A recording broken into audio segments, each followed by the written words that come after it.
Célula, pequeño grupo estudio bíblico de la Iglesia Presbiteriana de Bayside. Autor, Reverendo Dr. David John Lee. Capítulo 158. Oraré toda mi vida, Salmos 116, 1 y 8. Amo a Jehová, pues ha oído mi voz y mis súplicas, porque ha inclinado a mí su oído, por tanto, le invocaré en todos mis días.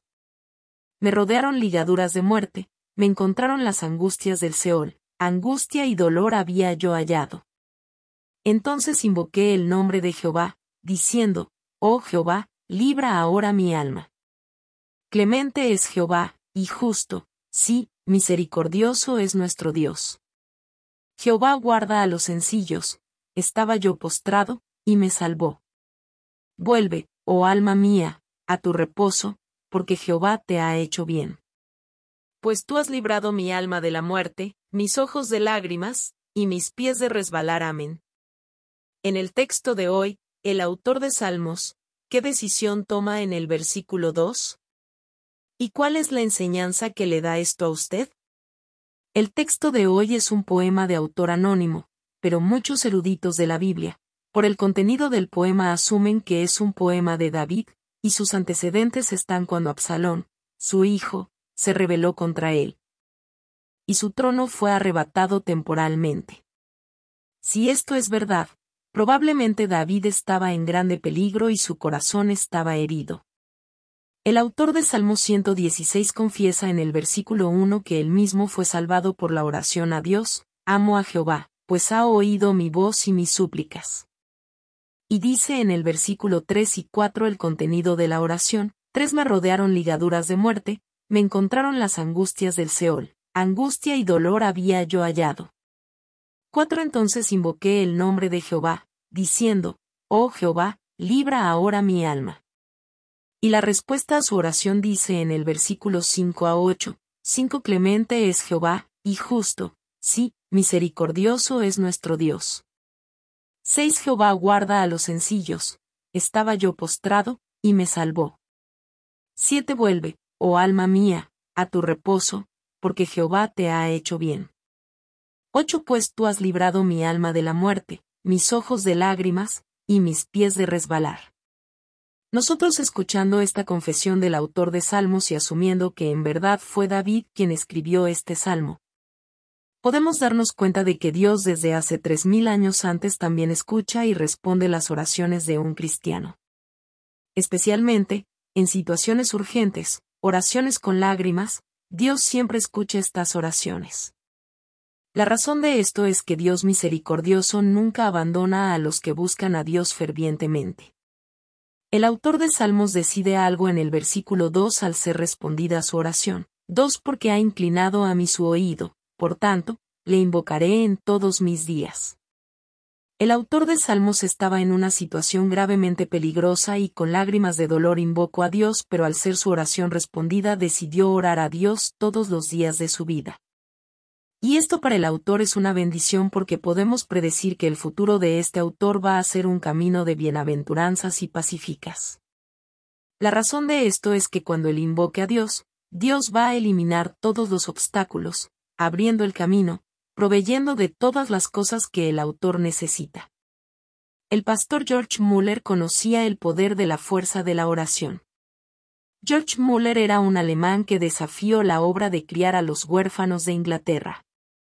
A través de la oración, con la ayuda de Dios alimentó y crió la mitad de los huérfanos de Inglaterra. Y mientras vivía, los problemas que se encontraba en el camino lo resolvía orando a Dios. Una vez, Muller fue a predicar a Quebec, Canadá, pero en el camino se encontró con una niebla que el barco no podía zarpar del puerto.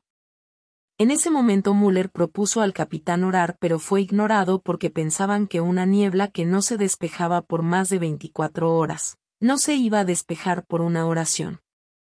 Sin embargo, George Muller fue a un piso abajo del barco y empezó a orar diciendo, Señor, he prometido que voy a predicar el sábado, por lo que el barco tiene que zarpar ya, Señor te imploro que despejes la niebla.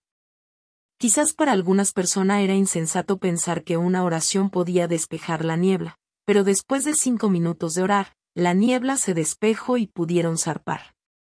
Amados hermanos, esto nos da una certeza a nosotros. Cuando oramos, Dios inclina sus oídos para escucharnos y respondernos a esa oración. Por estas razones, Jesús enfatizó en los 4 evangelios la importancia de la oración y puso un modelo a seguir. Jesús no realizó ninguna obra sin antes de orar, y antes de cualquier obra nos enseñó a orar primero. Y sobre todo enseñó a los discípulos que solo el ayuno y la oración hace las obras como las obras que el Señor Jesús hacía. Un hombre llamado Edon Robinson dijo esto acerca de la relación de Jesús y la oración. En la vida del Señor Jesús, la oración era su trabajo y el ministerio su premio. Para mí, la oración es una preparación antes de una batalla, pero para el Señor Jesús, la oración es una batalla en sí. Entre la oración, el Señor Jesús oraba como un estudiante que llevaba los honores del ministerio por ser aplicado, y corría como un corredor de maratón para recibir la medalla de oro. Estas palabras significan que el Señor Jesús oraba como si estuviera en una batalla y el precio de ese trabajo es que tuvo grandes frutos en su ministerio. Por tanto, la oración siempre debe ir adelante. Y haga lo que haga siempre debe continuar, porque cuando oramos obtenemos victoria y cosechamos frutos. Amados hermanos, nuestra batalla no es de sangre ni de carne, sino espiritual. No solo relacionado en las obras de la Iglesia, sino en todas las cosas de nuestra vida, hogar, negocio, trabajo, estudio, todo. Cuando tenemos victoria a través de la oración, cosechamos frutos en nuestro hogar, negocio y trabajo. Por tanto, lo que más debemos esforzarnos en nuestras vidas es la oración. Amados hermanos, como el autor de Salmos, tengamos fe en el poder de la oración y decidir: yo invocaré a Dios todos los días de mi vida. ¿Usted ha decidido alguna vez orar? Y compartamos cuál fue el resultado de esa decisión. Vamos a compartir lo nuevo que ha sentido y decidido con las palabras de hoy.